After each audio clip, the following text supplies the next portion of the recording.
La pandemia, como sucedió con la gran parte de ciudadanos ecuatorianos e instituciones, eh, apareció de manera poco inesperada, diríamos, eh, y además se prolongó en un tiempo que nadie tenía la menor idea que se iba a prolongar, ¿sí?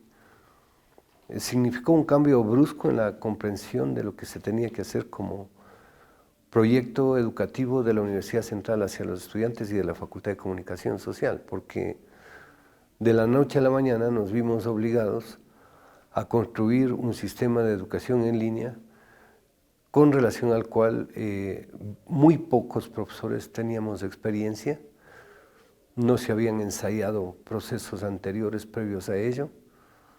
Es más, yo podría decir que incluso el campo del desarrollo de aulas virtuales era casi nulo, ¿no? Eventualmente por allí algún profesor tenía sus prácticas, sus ejercicios, pero el resto no, ¿sí?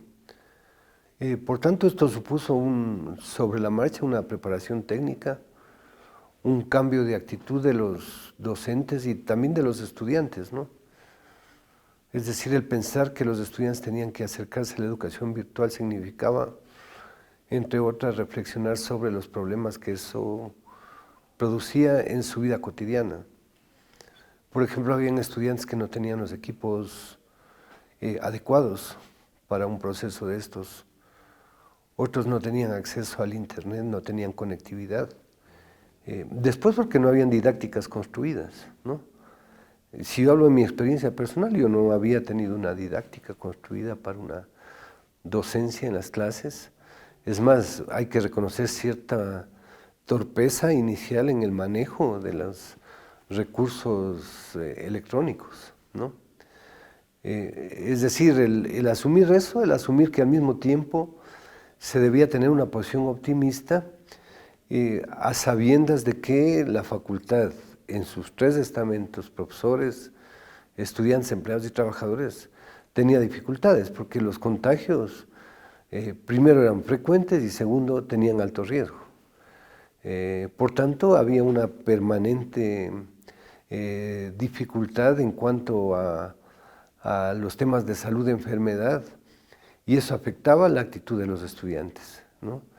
Así como también afectaba el hecho de que al ser estudiantes de una universidad pública, evidentemente sus padres no tenían los recursos. Muchos de los padres de los estudiantes fueron despedidos, fueron cesados, o su ingreso disminuyó sensiblemente por efectos de que, siendo trabajadores de cuenta propia, habían oficios que prácticamente no se podían ejecutar, por ejemplo, ser taxista, abrir una tienda, oferta de servicios en las casas, ¿ya?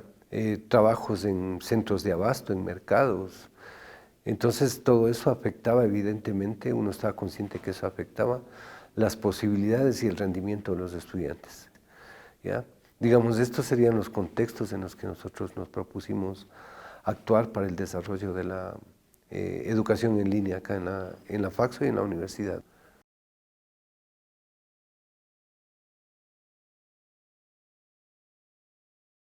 Tenernos que enfrentar a un sistema de educación dentro de la cual nuestra didáctica pues, tenía que ser renovada o tenía que modificarse, tenía que cambiar.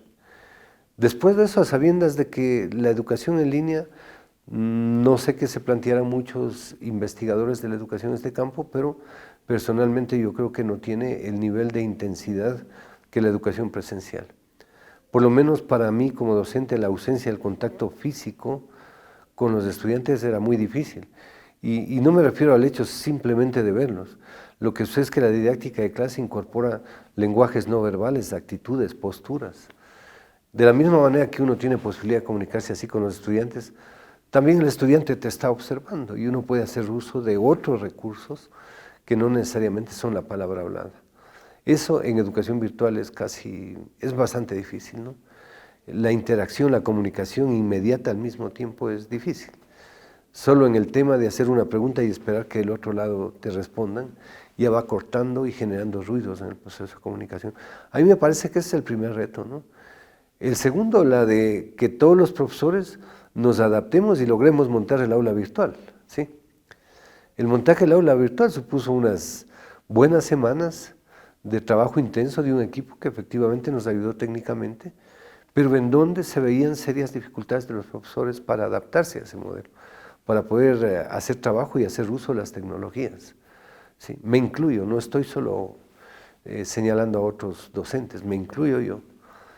Había un grupo más reducido de docentes que tenían como mayor familiaridad, mejores posibilidades de adaptarse a estas necesidades que se iban dando.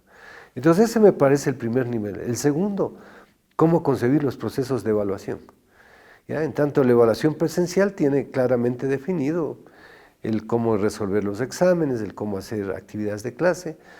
Acá en este campo nosotros teníamos que plantearnos en primer lugar que el tema de los procesos de evaluación tenía que partir de un alto nivel de confianza de los profesores con los estudiantes con los que estaba trabajando. Entonces creo que ese era el segundo de los retos. Pero hay uno que es más esencial y ese reto era el vacío. Nos encontrábamos con docentes enclaustrados en sus casas, a veces llenos de problemas, a veces en soledad, ¿no? Porque habían compañeros que evidentemente su familia vivía en otros lados y que en últimas no tenían ese contacto, ese diálogo en la universidad, ese diálogo con los estudiantes. Y estudiantes en la misma condición. Es decir, había que superar eso y permitir que la educación virtual se constituya en una herramienta e incluso que vaya generando una terapia y generando posibilidades de que aquellos que estamos confinados tengamos pues una alternativa comunicacional diferente y nos articulemos nuevamente al trabajo, ¿no?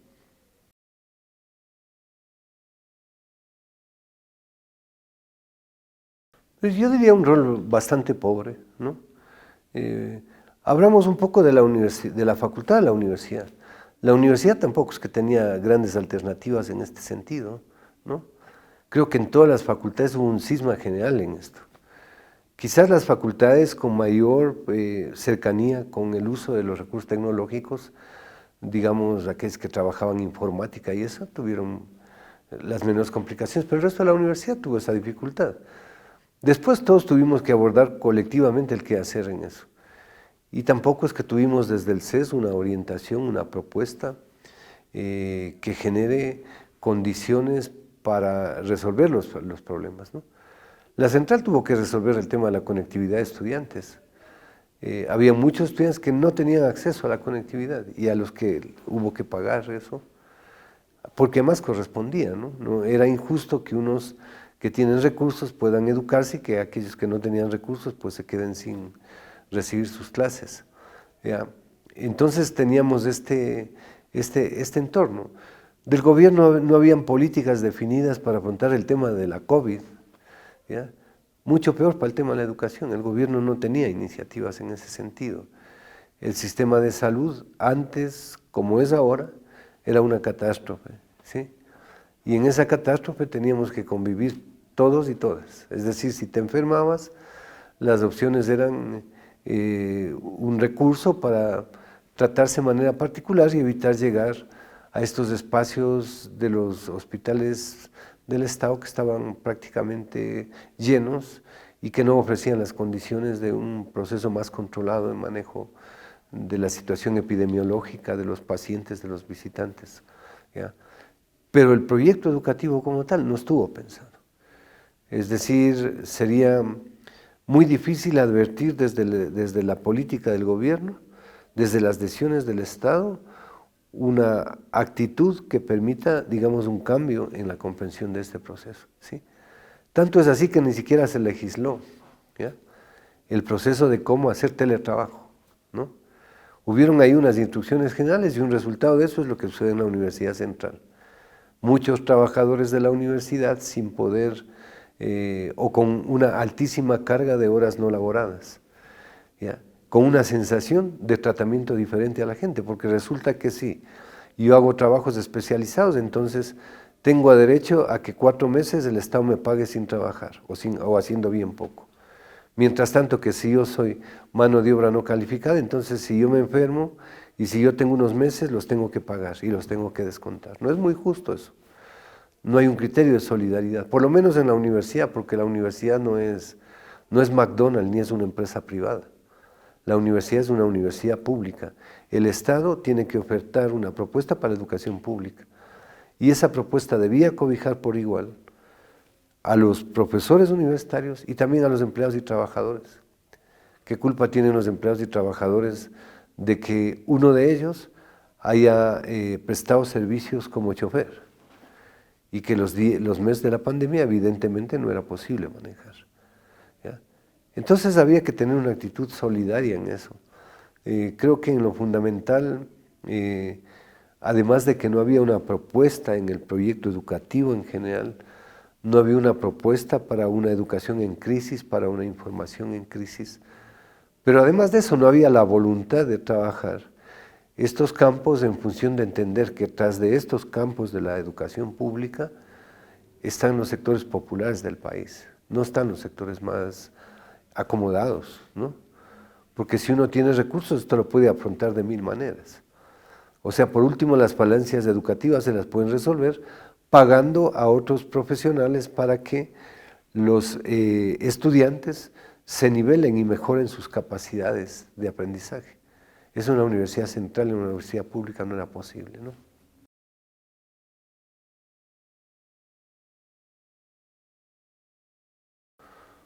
Bueno, yo diferenciaría. Obviamente el gobierno no tenía una propuesta sólida para resolver los grandes problemas de la educación del país.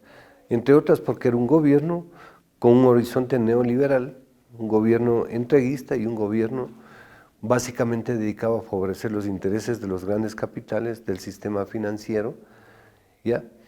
Y un gobierno fácilmente, por tanto, entregado a los intereses de las grandes transnacionales y del imperialismo, fundamentalmente, ¿no?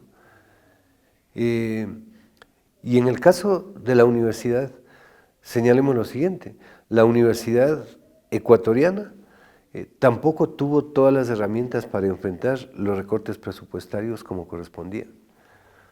Es decir, no se trata de mandar una carta al gobierno, se trata de exigir de manera determinante el hecho de que los presupuestos se entreguen a la universidad. Pero a veces pesan en una universidad que ha perdido su capacidad movilizadora, ¿sí? Entre otras cosas porque las fuerzas interiores se han sujetado a procesos de reforma que han cambiado el horizonte de la universidad, ¿ya? Y por otro lado porque han habido autoridades blandengues, ¿sí? Porque han habido autoridades, ¿sí?, con poca capacidad de interlocución con el Estado, con poca capacidad de opinión pública y con poca conciencia de que los procesos de demanda de los derechos no se los hace vía comunicaciones, sino que se los hace a través de una activa movilización. Ese no es el caso de la FACSO, ¿ya? En la FACSO nosotros hemos sostenido una posición. Yo, por las funciones administrativas docentes que cumplí, formé parte del Frente de Defensa de la Educación Pública. Por supuesto, dentro de los protocolos de gestión debía mantener una imagen institucional correspondiente al rol que uno tenía. Pero de ninguna manera eso significó que uno trate de opacar o de ocultar el hecho de que habían profesores, estudiantes, empleados y trabajadores de la FACSO dispuestos a jugarse un proceso de lucha y de denuncia pública de lo que el gobierno de Lenín Moreno estaba haciendo.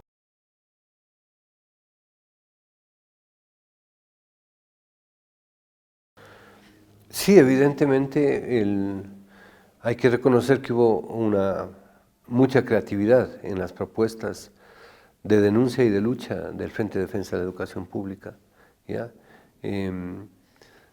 Porque además, aún en el caso que no hubiera pandemia, el desarrollo de los sistemas tecnológicos, de las redes sociales, plantean otro tipo de propuestas, ¿no?, y otro tipo de acciones. Buena parte de la opinión pública está emparentada o relacionada con las redes sociales. Y claro, en la FACSO han habido muchas virtudes en eso. De una u otra manera hay mucha familiaridad con todas estas herramientas y estas fueron útiles a la hora de generar procesos de denuncia, de acción, de convocatoria, ¿ya? Creo que es un nivel. El segundo también tiene que ver con la voluntad y decisión política, ¿no? Y aquí había una voluntad y decisión política de las autoridades, de los empleados, trabajadores, de algunos docentes, no podría decir de todos, hay evidentemente docentes que tienen bastante poca identidad con la educación pública, diría yo, y sectores de estudiantes que estaban dispuestos a demandar del Estado una actitud diferente en la entrega y asignación de recursos a la universidad pública y por otro lado en el reconocimiento de las necesidades que esta universidad tenía, ¿no? El Estado, otro Estado, debía haber asumido responsabilidades reales que permitan resolver de mejor manera los temas educativos durante la pandemia. Eso significaba invertir y hacer actos profundos que permitan que los estudiantes en equilibrio puedan acceder a esta educación pública. Pero como siempre, aquellos provenientes de los sectores desfavorecidos no podían competir con estudiantes que en las mejores condiciones tecnológicas podían acceder a estos procesos, ¿ya?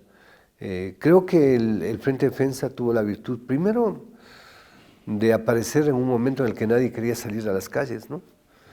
Eso significó convencerle a la gente de que con los debidos protocolos de bioseguridad era posible salir y era posible expresarse, porque si no era un gran negocio para el Estado, para el gobierno neoliberal, seguir tomando medidas sin que nadie diga absolutamente nada, a pretexto de que estamos en pandemia y de que no debemos dar pautas para contagiarnos. Creo que esto se logró resolver, como digo, con iniciativas muy creativas. Y luego porque la idea de Frente Defensa de la Educación Pública no estuvo, si se quiere, apadrinada por banderas, por partidos, por frentes, sino por demandas y necesidades inmediatas, ¿no es cierto? ¿Ya? Y eso permitió que la convocatoria sea amplia, que no hay una práctica sectaria en definitiva, ¿ya? Y que los actores podamos expresar un proceso a través de un proceso de lucha, de movilización, las necesidades que tenían quienes hacen la propuesta y la vida académica de la Facultad de Comunicación Social. Como digo, yo siempre resalto, toda iniciativa creadora es posible cuando hay voluntad y decisión política para eso. Y en la FACSO, en las condiciones que estábamos, las autoridades de la FACSO, sí estuvimos dispuestas a luchar en esos términos. Y es más, demandamos de la universidad una actitud similar. Porque aquí estábamos defendiendo el presupuesto no solo de la Universidad Central, por eso fue Frente de Defensa de la Educación Pública. Era el presupuesto para educación el que se estaba defendiendo, ¿sí?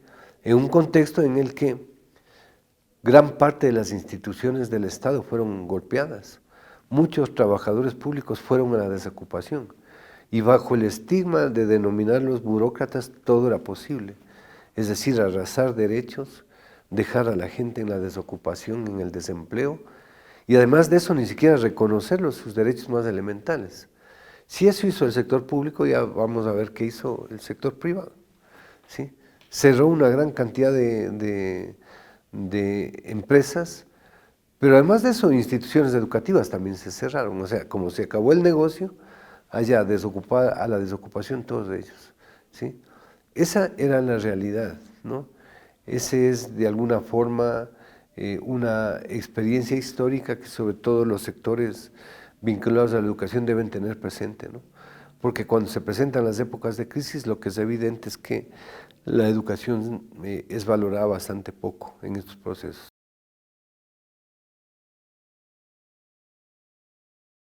El presupuesto de la Universidad Central ha sido reducido sensiblemente.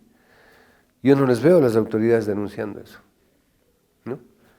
Me parece una actitud de mucho cuidado, poco transparente, ¿sí? Las autoridades de la universidad pública deberían sentarse, aparecer frente a los medios y denunciar el recorte presupuestario que se ha hecho, ¿sí? Hasta en la pandemia podíamos entender una explicación en este sentido, pero en la pospandemia ¿por qué se recorta el presupuesto de la educación pública? ¿Sí? Eso es evidente lo que se ha dado, ¿sí? No encontramos una propuesta de renovación en el CES, ¿ya? El CES tuvo muchos errores, virtudes por supuesto, no estamos haciendo un discurso dogmático. La Ley Orgánica de Educación Superior aportó cosas importantes para ordenar este espacio de las universidades. Pero habían cosas en las que seguir avanzando y todo eso está detenido y para. Al gobierno parece no importarle, o importarle bastante poco la educación superior, por una parte. Por otro, las organizaciones gremiales, ¿sí?, de los estudiantes están totalmente atomizadas. Están dedicadas las asociaciones estudiantiles a ayudar con los problemas académicos, ¿sí? Puede ser que eso les reporte votos, pero eso me parece no es la tarea central de una organización de estudiantes. Una asociación de estudiantes tiene que dedicarse a velar por los grandes derechos, ¿sí?, de la universidad, que entre otras es tener el presupuesto adecuado. Nadie nos regala nada. A pensar los grandes problemas nacionales, a discutir los grandes temas de la comunicación, ¿sí? No a resolver si es que se hace una cola o dos colas para la matrícula, ¿sí? Hay una parte reivindicativa que evidentemente se debe plantear, pero resulta que en el transcurso de estos últimos años, los organismos como la FEUE, como las asociaciones de estudiantes, están dedicados a resolver problemas o a hablar de los problemas administrativos de los estudiantes en la universidad. Es decir, han achicado su campo de acción, no sé si su pensamiento, ¿ya? Y los estudiantes que antes se planteaban lecturas del mundo y de América Latina, ambiciosas, a lo mejor utópicas, ¿sí?, a lo mejor muchos consideraban una pérdida de tiempo, pero en función de eso iba floreciendo y se iban sentando las bases de una juventud que se forme de manera crítica frente al Estado, a la sociedad, al sistema, ¿sí? Y no de una generación que se vaya formando al tenor de tener buenas calificaciones en los procesos de calificación, de revisión o de evaluación de las facultades y de las universidades, ¿sí? Sí está bien que tengamos infraestructura, edificio, planta docente, sílabus y todo eso. El problema es que se ha planteado la Universidad Ecuatoriana en relación a los grandes problemas de esta sociedad. Es decir, esta sociedad se está desangrando en las cárceles, en las delincuencias, con la delincuencia y todo eso. Hay un sistema jurídico absolutamente corrompido. La pregunta que yo hago es, ¿quién formó los abogados? ¿Sí? Es más, esta universidad tiene una carrera de Policía Nacional. Aquí se forman los policías, ¿ya? Entonces, ¿quién está formando los profesionales que están administrando este estado de catástrofe?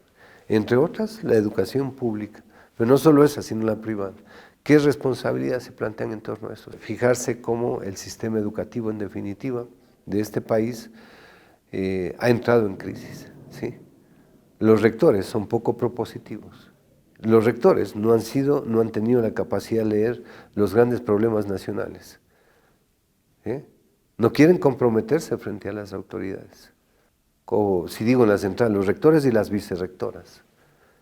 Es más, ni siquiera quieren opinar. Ahí hay una vicerrectora que se abstiene de todo en el Consejo Universitario.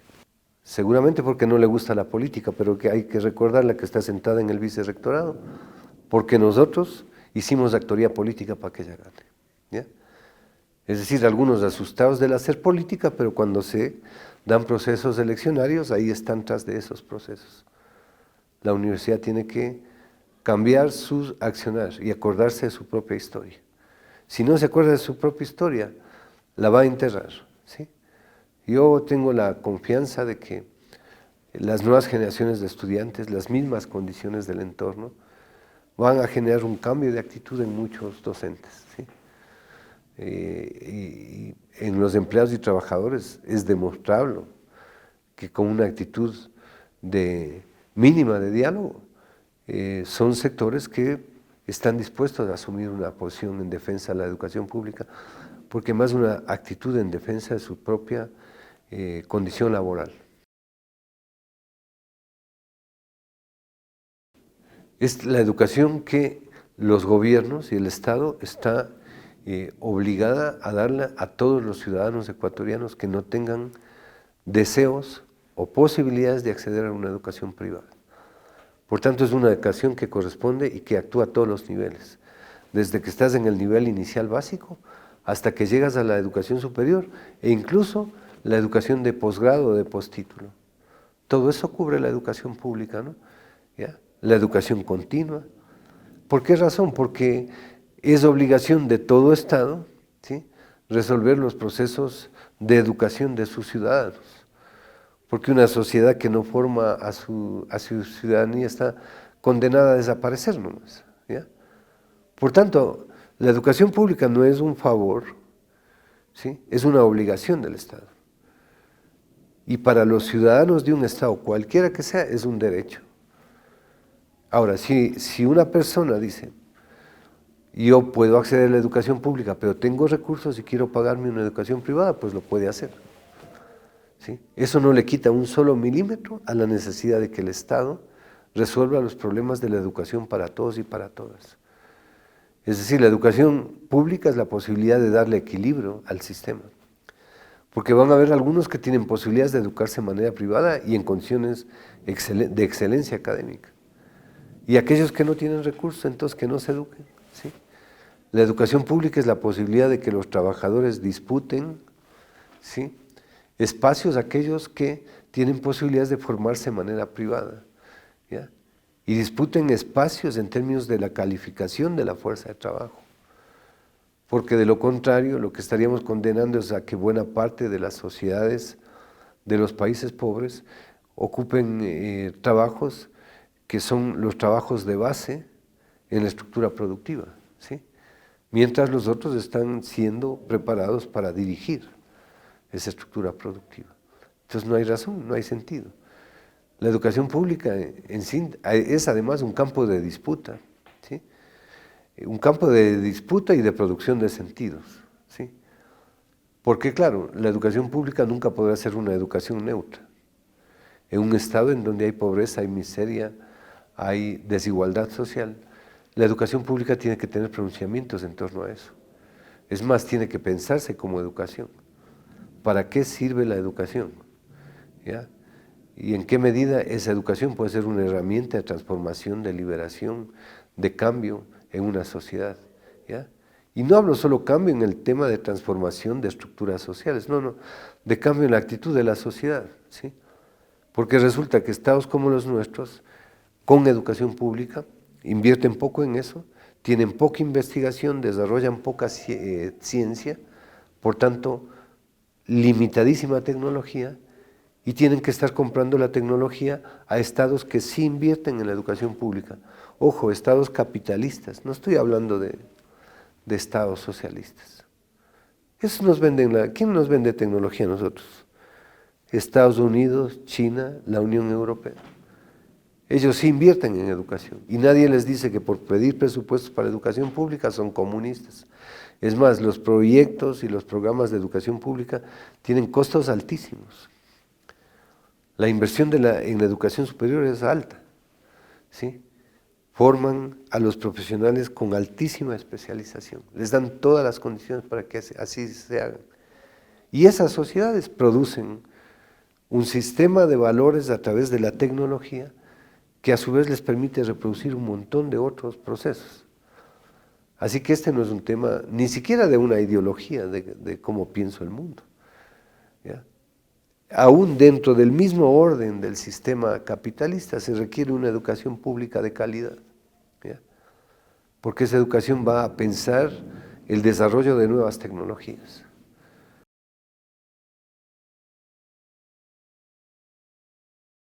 En relación a esto, una propuesta de hacer uso de la comunicación alternativa para denunciar lo que estaba sucediendo a nivel del país. Por lo mismo, era preciso entonces generar condiciones para que desde la comunicación alternativa, desde el uso de nuevas tecnologías, desde la construcción de redes de solidaridad o de iniciativas comunicativas ágiles, se pueda confrontar estas formas de comunicación que pretendían distorsionar los procesos y las decisiones económicas en virtud de justificar todo con la crisis, ¿no? Y que además de eso no dejaban salidas. Por tanto, era importante desde la educación en la Facultad de Comunicación Social generar alternativas y dar camino a esas alternativas de comunicación diferentes que se presentaron en la época de la pandemia.